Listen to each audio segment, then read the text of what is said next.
시청자 여러분 안녕하십니까? 10월 21일 JTBC 아침엔을 시작합니다. 먼저 오늘 아침 주요 뉴스입니다. 오늘 오후 윤석열 대통령과 한동훈 국민의힘 대표가 만납니다. 만남은 독대가 아닌 3자 면담 형식인데 김건희 여사 문제가 집중적으로 논의될 걸로 보입니다.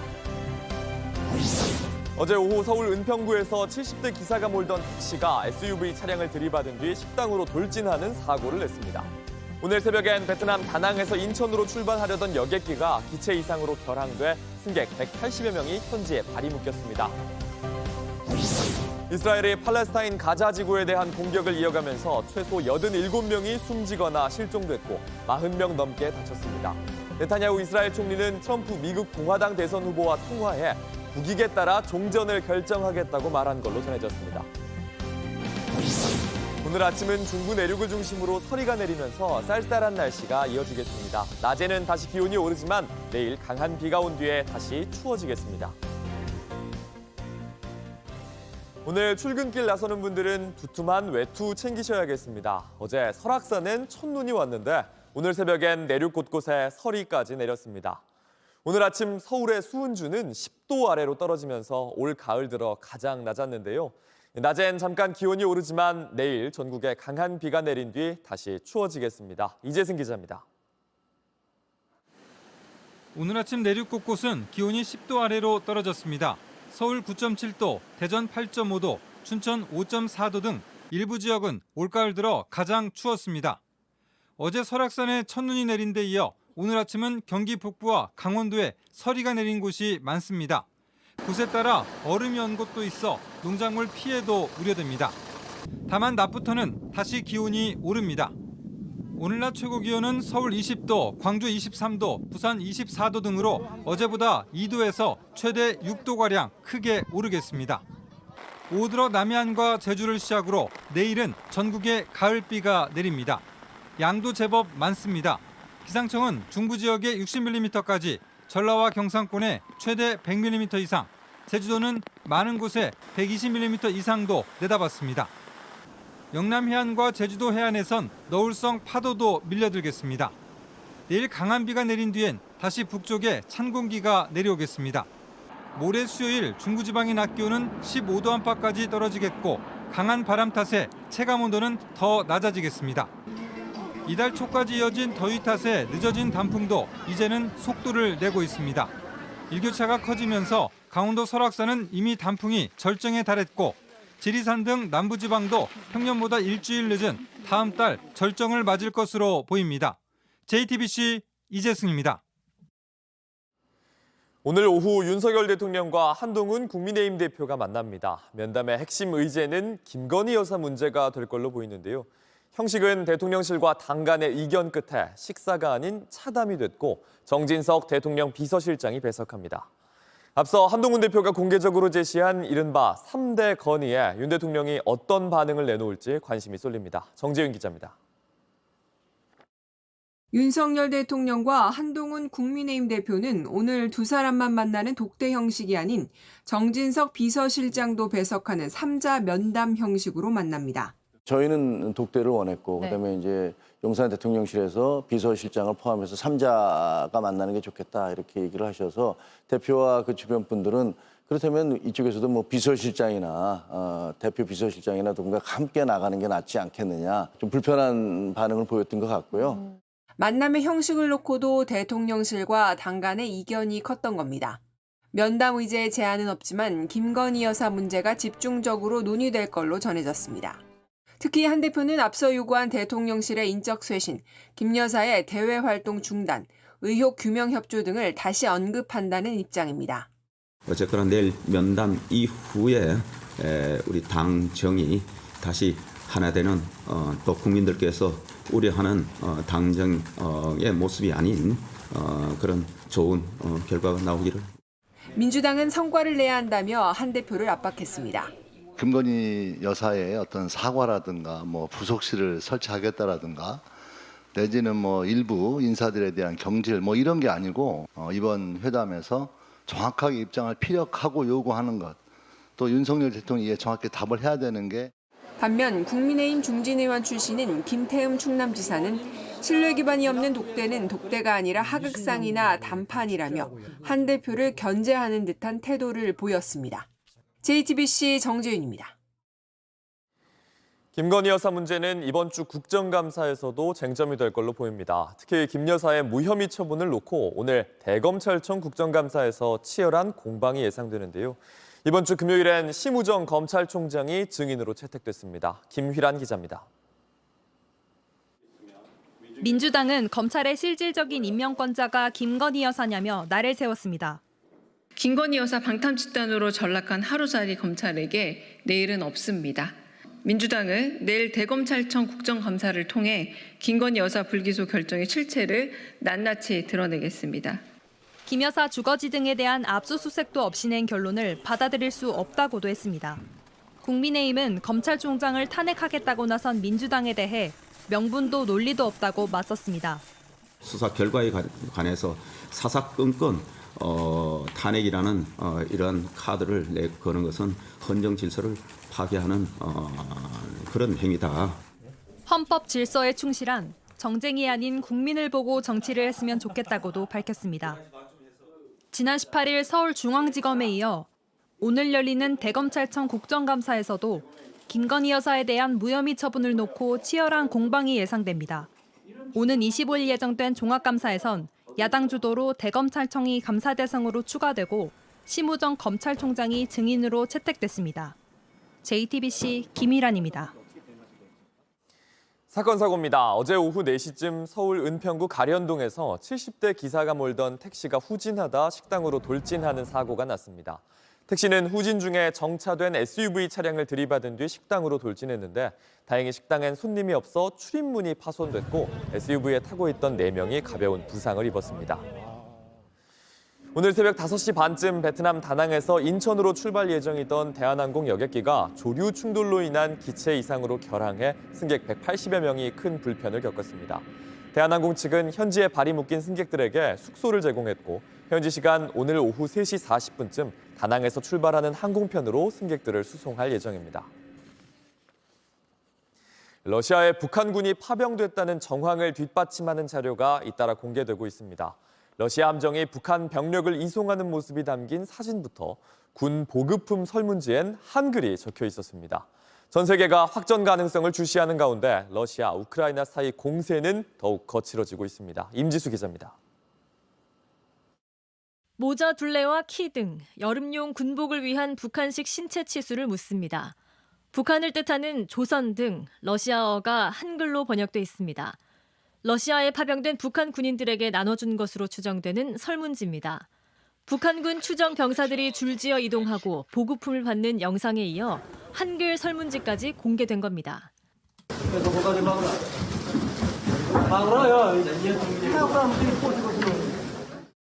앞서 지난 18일 우리 국가정보원이 공개한 위성사진 중 러시아 함정이 청진항에서 북한 병력을 이송하는 모습의 사진은 우리나라가 운용하는 합성개구 레이더 탑재 위성이 촬영한 것으로 전해졌습니다.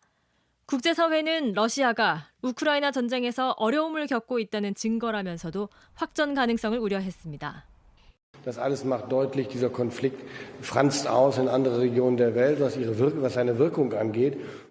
Ce serait néanmoins extrêmement grave, parce que ça ferait entrer le conflit dans une nouvelle étape escalatoire supplémentaire.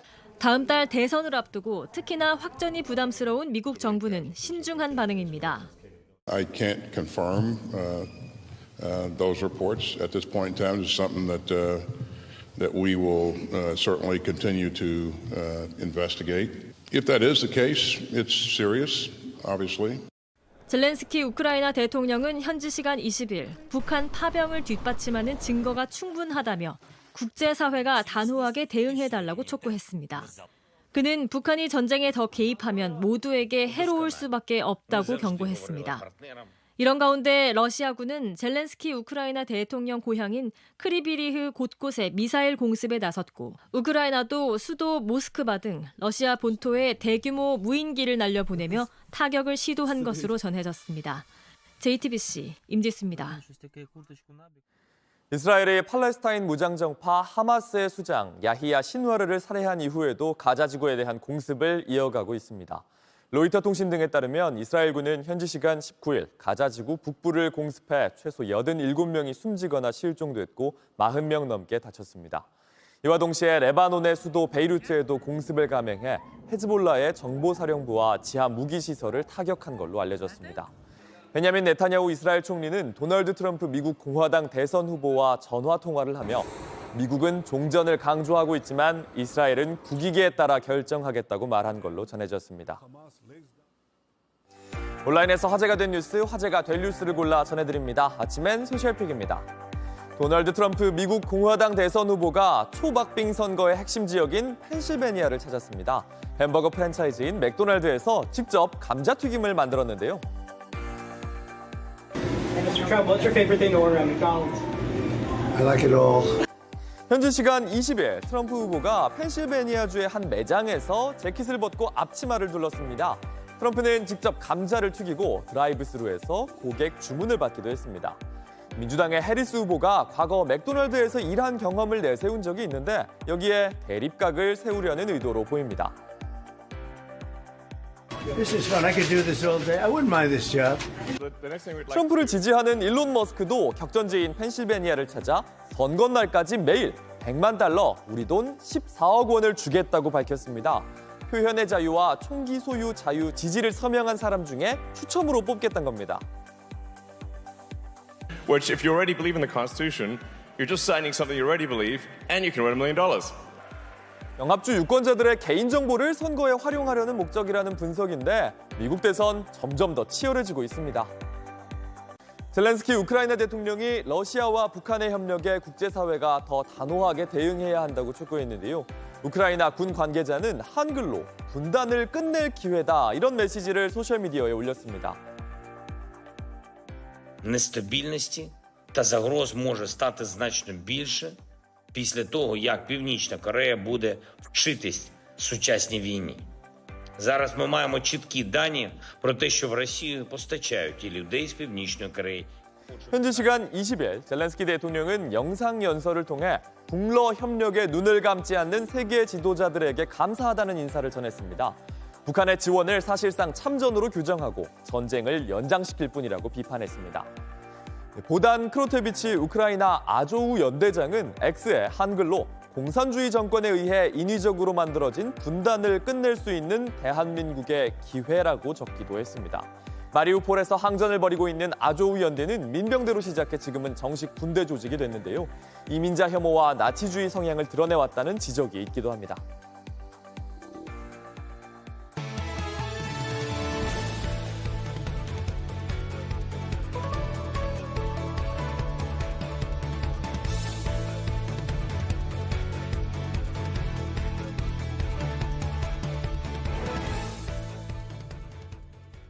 티몬과 위메프가 미정산 사태 직전까지 정부 지원 사업을 한다며 입점 업체들에게 매출을 늘리라고 한 사실이 확인됐습니다. 이 말만 믿은 판매자들은 판매를 늘렸다가 피해만 더 커졌습니다. 정부는 실제로 80억 원을 지원하려고 했는데 재무 상태는 들여다보지도 않았습니다. 정혜성 기자입니다. 티몬에서 농수산물을 판매하던 양인철 씨는 지난 7월 매일 한 통을 받았습니다. 티몬 측은 다양한 지원으로 매출을 올려주고 수수료도 줄여주는 행사를 시작한다고 했습니다. 정부에서 보조금을 받아 입점 업체에 혜택을 준다고 설명했습니다. 30억 판매 대금을 주는 날이었지만 돈은 주지 않고 정부 지원 사업이란 걸 강조하며 물건을 더 팔라고 한 겁니다. 국가기관이 중소기업 유통센터가 이 해당 기업들의 사업을 선정을 하는 것은 적어도 티몬과 위메프에 대한 검증 절차를 가졌다고 생각을 했고 하지만 엿새 뒤 결국 티메프 사태가 본격 터졌습니다. 7월에 문제가 그렇게 터지고 있는데 이 상황에서 영업을 한다는 것은 또 새로운 판매자들을 기망해서 해외 플랫폼 큐템 판매자들도 정부 지원 사업이란 말에 판매를 늘렸다 피해를 입었습니다. 이때 이미 감사 보고서에 두 회사가 자본 잠식 상태에 빠졌다고 담겨 있었지만 정부는 재무 상태는 제대로 검증하지 않았습니다. 재무 건전성이라든지 이런 재무를 평가하는 항목이 사실상은 없고 필수 절차는 사실은 아니었었거든요. 대신 사업 추진 의지 등을 보고 올해 80억 지원 예산을 책정했습니다. 재무 상태를 평가 기준에 반드시 넣어야 된다고 생각합니다. 정부는 평가 제도 개선 등을 논의하고 있다고 밝혔지만 이미 피해는 눈덩이처럼 커진 뒤입니다. JTBC 정혜성입니다. 공무원은 아니지만 공공기관에서 일하는 공무직 노동자들의 정년이 65세까지 늘어납니다. 행정안전부 소속 기관의 공무직 노동자들은 육아휴직도 공무원과 똑같이 3년까지 보장되는데요. 정년 연장에 대한 논의가 공공기관뿐 아니라 민간 기업에까지 이어질지 관심이 커집니다. 임지수 기자입니다. 행정안전부와 소속기관 공무직 노동자의 정년이 기존 60세에서 최대 65세까지 연장됩니다. 공무직은 공공기관에 직접 고용돼 공무원과 비슷한 일을 하지만 계약기간은 정해지지 않은 정규직 노동자를 말합니다. 대부분 정부청사 시설관리나 환경미화 등을 맡은 무기계약직으로 총 2,300여 명에 이릅니다. 올해 만 60세는 63세로, 만 55세부터는 65세 등으로 국민연금 수령 시점을 고려해 단계적 연장이 적용됩니다. 가족 돌봄 휴가와 육아 시간 등도 공무원과 같은 수준으로 보장하기로 했습니다.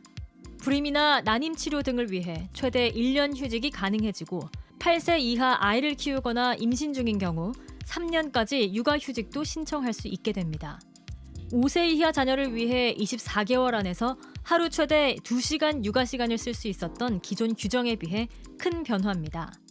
공무직의 임금과 복지는 소속 기관과의 임금 단체 협약으로 결정돼 공무원법 등 법 개정을 필요로 하지 않습니다. 개정된 행안부 공무직 등에 관한 운영 규정은 지난 9월 행안부와 공무직 사이 맺은 단체 협약이 반영된 결과입니다. 지난 정부 비정규직의 정규직화 정책 시행 당시 정년 65세로 고용 승계됐던 용역 직원들과 신규 채용된 60세 정년 공무직 사이 차이로 인해 불거진 갈등을 푸는 조치라는 해석도 있습니다. 공무직 전원의 정년을 연장한 건 정부 부처 중 처음입니다. 이를 계기로 공공기관뿐 아니라 민간기업 노동자 정년 연장 논의도 본격화될 수 있을지 관심이 모아지고 있습니다. JTBC 임지수입니다. 마침내 기아와 삼성이 한국 시리즈에서 맞붙습니다. 호랑이와 사자, 두 팀의 한국 시리즈 대결 1993년 이후 31년 만입니다. 양 팀에서 모두 우승을 경험했던 한 선수가 있는데 바로 해결사 기아의 최형우 선수입니다. 최형우 더비라고도 불리는 이번 한국 시리즈에서 최형우는 6번째 우승 트로피를 들 수 있을까요? 가을 야구 소식 오늘의 야구입니다. 2011년 한국 시리즈도 2012년에도 2013년에도 마찬가지 2014년까지 4년 연속 삼성의 한국 시리즈 우승을 이끌었던 최형우. 삼성 왕조를 이룬 팀의 간판 타자였는데요. 2016 시즌 후 FA가 된 최형우는 기아로 옮겨서도 해결사로 자리 잡았습니다. 그리고 2017년 기아의 통산 11번째 한국 시리즈 우승을 이끌었습니다. 2벌의 다른 유니폼을 입고 7번의 한국 시리즈에 나가 5번의 우승을 경험했는데요. 최용우가 개인 통산 6번째 한국 시리즈 우승에 도전합니다.